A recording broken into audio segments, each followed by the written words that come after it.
What's up, everybody? Thanks for tuning into this month's Market of the Moment. If you don't know who I am, my name is Austin Acid, aka the Cleveland Agent with Stewart Team Homes. The goal of this video today is to go over some key real estate market data at the local level. So at the end of this video, you really know what's going on here in the real estate market. We'll go over the inventory, home prices, mortgage rates, and much more in a short amount of time.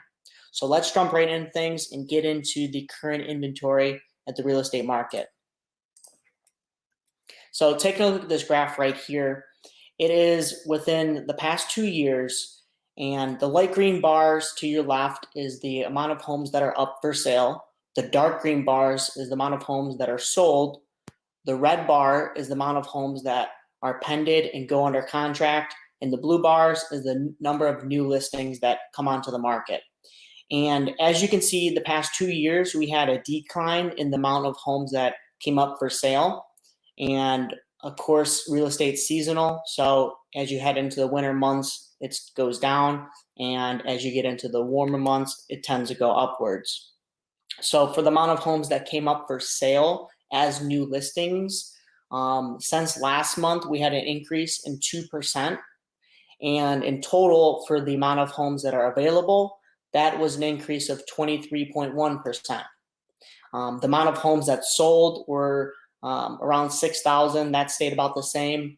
And the amount of homes that went pended and under contract has increased up to 7,003, which is a 9.2% increase since this month of June to this month of July. Taking a look at this next graph is the average sold and list price for homes. As you can see, home prices continue to appreciate over the past 2 years. Since last year, in the month of July, home prices have appreciated about 13.9%. Like I mentioned earlier, real estate is seasonal, so that is why you see the dips in November, December, January, February, and then as we get into warmer months, it starts to go up.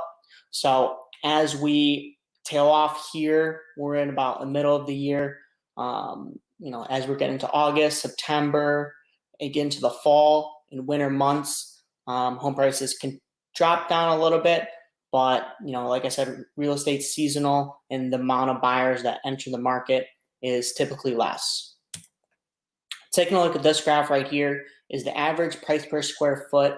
I included this graph because it reflects where the home prices are and it correlates to that pretty well.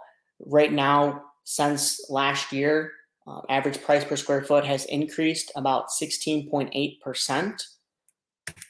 And then taking a look at this graph is the average continuous days on the market, which is the orange bars. Right now, we're at an all-time low, and houses are on the market for about 34 days, which was a decrease by 1 day since last month. So houses are not lasting very long when they hit the market. And the green bar above up here is the average sale price to original price ratio. This is currently at 102%, which remains the same as last month, and it's the highest it's ever been.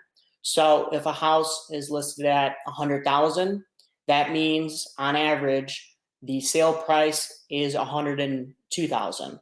Going above the list price. Taking a look at this graph, it is from this year of 2021 all the way back to 2007. I pulled up this graph because it shows the two completely different markets we're in. Today, we're in an extreme seller's market, and back in 2007, we're in an extreme buyer's market.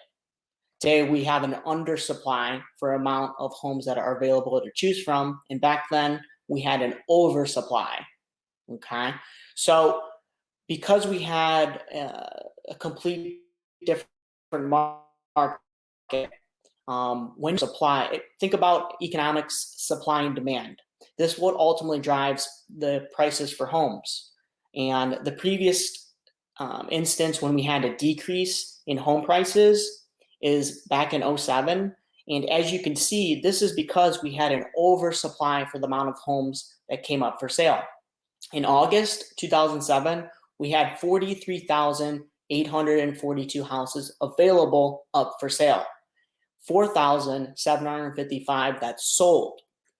Today, last month in July 2021, we had 6,671 houses available to choose from, and actually more homes sold in that month at 5,998.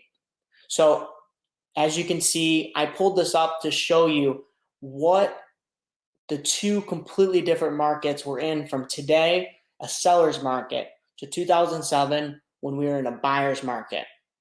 And we need to consider this in regards to using this as a prediction to guide us, to give us an idea where the market's going to head. In order for it to become more of an even market, we need the amount of homes that are up for sale to trend upward, and that is very difficult to get a stable amount of new listings on the market, especially when the interest rates are still at an all-time low. They have actually decreased slightly since May, June, and right now in July, we have for a 30-year fixed rate mortgage, the interest rate is 2.77. So interest rates are at an all-time low. To put things in perspective, about 2 years ago, the interest rates were about 4.5%. 10 years, 12 years ago, we were around the 8%, 9% range. So supply and demand, the amount of homes that are available is at an all-time low, and demand is all-time high because of these extremely low interest rates. So that is what is driving this current real estate market and why home prices continue to rise. So to recap, inventory is now at an all-time low. The market is still super competitive. What I noticed is it's starting to cool off just a little bit in regards to the very nice houses that present well, priced well. Instead of getting 4, 5, or 6 offers, they're only getting 2, 3, or 4. So the number of offers that are coming in is slightly less, but we're still seeing those multiple offer situations. Home prices continue to rise. Interest rates still remain at an all-time low, and it is still an extreme seller's market. And to leave off here, I pulled up this infographic. I thought it was a good thing to take a look at and put things in perspective. Reading the quote, housing prices at an all-time highs. They have to come down. Actually, housing prices are usually at an all-time high. That is how inflation works. So that's a graph from, I believe that's 1960 all the way up to where we are today in 2021. And as you can see, home prices overall continue to trend upward. So thanks for tuning in. My name is Austin Acid, aka the Cleveland Agent. Please be sure to follow us on all the social media platforms. We're on Facebook, Instagram. Be sure to like, favorite, and share it. Thanks for tuning in, and see you guys next time.